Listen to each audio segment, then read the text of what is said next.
Hey, good morning. It's Patricia Murphy. It's Friday. This is Seattle Now. It's the end of another week. The Kraken hit the ice, Russell Wilson fractured his finger, and Halloween is on.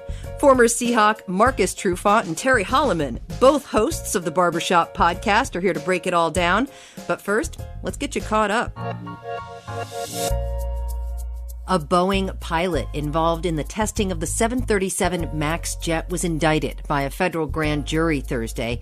Mark Faulkner is accused of giving false and incomplete information to the Federal Aviation Administration. The information was about that automated flight control system that played a role in two crashes that killed 346 people.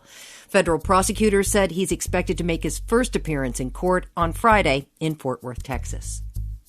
If you're planning to take the ferry this weekend, pay attention to this. Starting Saturday, the Seattle to Bainbridge ferry will once again be down to one boat. It normally has three. Same for routes between Mukilteo and Clinton and Edmonds to Kingston. Chronic staff shortages have impacted service for months, and Monday is the state's deadline for workers to be vaccinated. About 200 Washington Ferry employees have yet to submit proof of their COVID-19 vaccination. And exciting news for soccer fans, Seattle is officially in the running to host games during the 2026 World Cup, taking place across North America. FIFA officials will spend 2 days here later this month. According to the Sounders at Heart blog, other cities in the running are only getting a one-day visit. Let's hope it's sunny. Well, Friday again, and what a week. The Climate Prediction Center made it official. We're heading into a La Nina winter. Who's up for cooler, wetter than normal weather? Trees say yes. Skiers say yes. Terry Hollimon is here. He's the co-host of the Barbershop podcast. Hey, Terry, so good to have you back again. Man, glad to be back, yeah. Marcus Trufant's here as well. He's also the co-host of the Barbershop podcast and former Seattle Seahawk. Hey, Marcus. Hey. Feeling good. What's going on? Nice to have you back. Have either of you seen Squid Game on Netflix? I have. I don't want to say I was late to it, but people were telling me to come watch it. My oldest daughter was like, Dad, you got to watch Squid Game. It's right up your alley. And it took me a few weeks to get on it. But once I did, I couldn't stop. I've taken a peek at it. The episodes, and you guys correct me if I'm wrong, are they like an hour and some change? I think all of them are almost an hour. Yeah, because I was watching it late night after, how would I say this, a little adult beverages. And I was like, man, how am I going to stay up and watch this thing? It just kept going and going. But I just kind of dipped my toe into it. I'm not deep into it. I'm only on the first episode. So I'm just getting warmed up. Yeah. As a reminder, this is the grim drama series on Netflix where people who need money try to win to pay off their debts by playing children's games. Of course, you die for various reasons, which is why I am not watching this. Like you, Terry, my teenager was watching it and he said, "You got to watch this, Mom." No, thank you. I'm all in. I'm fully engaged. And like I said, I was kind of curious about it at first when my daughter was trying to describe it. It didn't sound appealing to me. Then I started watching it and I'm fully, I'm a Squid Games addict now. I've watched it all the way to the end. Are you already done, T? Wow. Completed. Okay. Yes. Because, I kind of bought into the whole idea. I have some things I like to pay off. I like to go on vacation.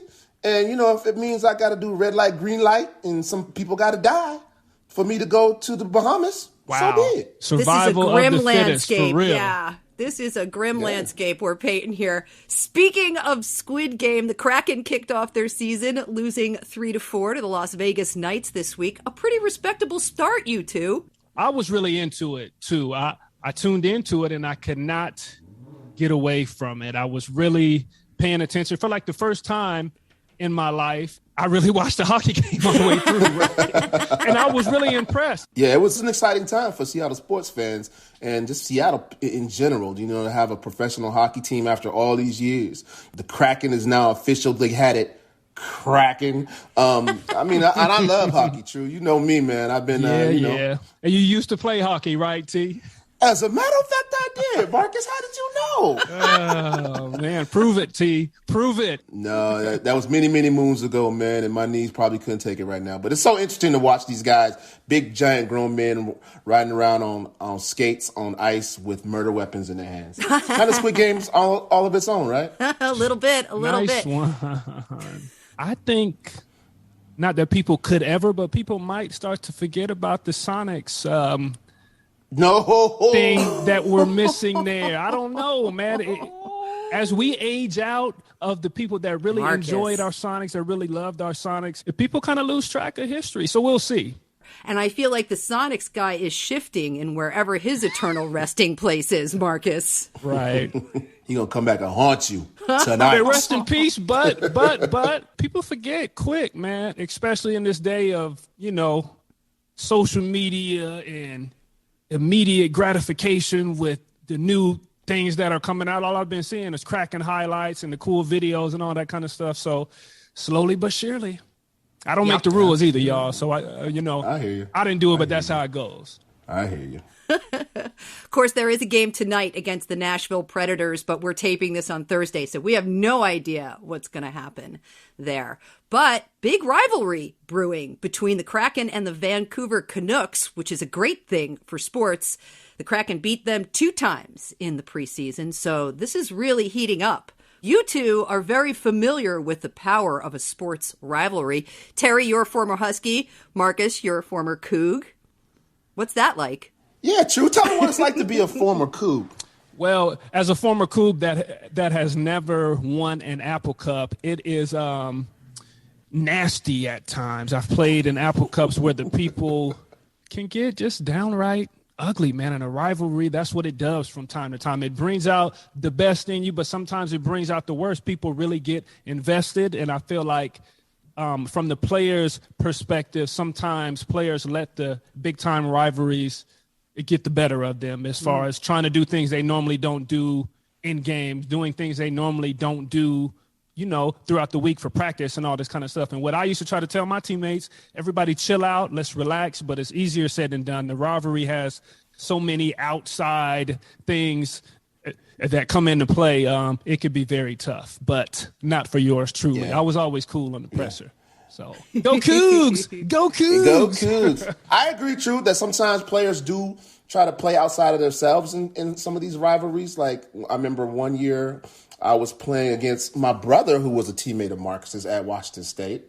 And all the guys on the team were friends of mine. Like, I knew them well. I was returning kicks one year, and I was pumped up. I'm getting ready to show out. They're going to kick me the ball, and I'm taking it to the house. And I kick the ball, and it's right on y'all's sideline. And I run up, and it looked like it's about to go out of bounds. And I'm like, I ain't going to catch it. And it landed right in bounds and bounced right off me. And I was shamed in front of 70,000 people. And the whole sideline was like, T, your team. T, what you doing, man? You're supposed to catch that. Told you, them rivalries, man. Yeah. Seahawks play the Pittsburgh Steelers Sunday for the first time in his career. Russell Wilson will be sitting this one out. He's out for at least 4 weeks with a finger injury. Big change for the Hawks, you guys. Russell started every NFL game since he arrived in 2012. It's going to be a little different, for fans and for the team alike. Like I said, you said, Russell Wilson has been there since 2012, since he was a rookie running the show. And we've watched him progress to the person that he is right now, the MVP caliber player that he is. And to be without him is going to be completely different. That being said, Geno Smith stepped in last week, and he looked like he was ready to fill the role. He's not going to be Russell Wilson, but I think you saw what he was able to do. He's able to move the ball down the field. He's able to get the ball to the guys that need to do what they need to do. I think they're in good hands with a guy like Geno, who's been around for a while. It's going to be very hard on Geno. I know that he did a great job, or I feel like he did a good job when he came in, but it really comes down to the game plan, and the supporting cast is really going to have to help out our guy Geno. That's talking about the defense, the special teams. Everybody around him is going to have a great game in order to make things flow smoothly. And the fans, we should give Geno a break because Geno is not Russell. And I guess to take it a step further, the fans need to relax in general. There is no more Legion of Boom. So let's just relax and let our Seahawks find themselves and get it together. True. Are you lowering expectations? I am not lowering expectations. Are we taking the bar from here to here? Is that what we're doing right now? I'm being realistic. I think this is an interesting point about the cult of personality around Russell Wilson and when a guy like Geno Smith comes in and has to do a job. You're right. This guy's just trying to do a job just like Russell Wilson's trying to do his job. You're going to be in trouble for all this, though, Marcus. You get that, right? First, you said the Sonics are going to be forgotten about, and now the Seahawks have to lower their standards. I don't know what's going to make the cut, but stay off Twitter. I am ready for thy smoke. All smoke, please come my way. But yeah, man, I'm just being honest. You ride with a team and you got to ride with them through the bump sometimes. So I think we'll be okay. I think Geno's good. I think we can make it happen. But I just want us to support versus kind of beat him down before he gets started. That's all I'm saying, T. Yeah, I hear you. But what I'm saying also fans need to understand that we've had Superman. Since 2012, Russ has been Superman. At this point, we got Spiderman. Spiderman is okay. Spiderman is cool too, right? They're all superheroes, right? but to be honest with all of you, even if you have Spiderman at your quarterback position, he can't play defense, and that's where the problem is right now with the Seattle Seahawks. They need somebody to go over there and play defense. They are historically bad on that side of the football right now. So unless Geno can spin a web and go over there and knock down some passes, you never know. You never know. Speaking of Spider-Man, you two, Halloween is back on this year. King County's top doc gave the go-ahead last week, and now the nation's top infectious disease guy, Dr. Anthony Fauci, says go for it, kids. Indoor costume parties are still a little riskier if there's a potential for an unvaxxed guest or two. But, you can always incorporate a mask into your look. You guys trick-or-treating? Are you making plans? Do you do this thing? We actually do this thing very well. Yes, they do. The Barbershop has done several Halloween parties in the past. I've done personal Halloween parties at my house. They've been epic all the way around. My kids, I've done kid Halloween parties, but we do trick or treat. I usually have 2 or 3 different type of costumes. If I'm doing an adult party, I dress up and my wife picks out the costume. We do that. Then I have one for the kids, and you go to school, you do all this stuff. But Halloween, I'm excited for it, but this year not as excited, just because things are different. Yeah. So. Yeah, I'm excited for Halloween. I love to see the kids in their costumes doing their thing, running around, going out in the neighborhood, knocking on doors and getting treats, right? And I especially like the part where my kids come home with all the treats when I'm like, you can't. This one's no good. These ones have razor blades in it. I got to take this one. These ones are no good, and it's usually the king size ones. That's the ones I meant. But yeah, so this year, it's going to be a little, different. Even though we are kind of getting cleared by the doc, Fauci, saying Halloween should be okay. Since Doc said it's okay, I'm going to have a big, open house bobbing for apples party. Whoa. You guys want to come over and just dunk your head down in the water and Terry sharing water for Halloween. Come on, man. Come on. You don't have to have the vaccination. You ain't got to... No doctor's test, no nothing. It's coming. Don't get it. We're gonna be swimming in COVID this Halloween at the Hollimon. That's perfect. Gosh. That's I'm trying to accentuate your costume. You're gonna be a COVID patient. Wow. No. Wah, wah. Marcus, do you require your guests at your Halloween party to wear a costume? I don't require it, but it is highly encouraged, and mostly everybody that comes wears a costume. I've done costume contests. I've given out cash, so that's usually an incentive for people to step it up. So, I will look for my invitation in the mail. We are actually leaving it there for today. Thanks to our guests, Terry Hollimon and Marcus Trufant, co-hosts of the Barbershop podcast. Thanks so much, you two. Thank you. Thank you for having us.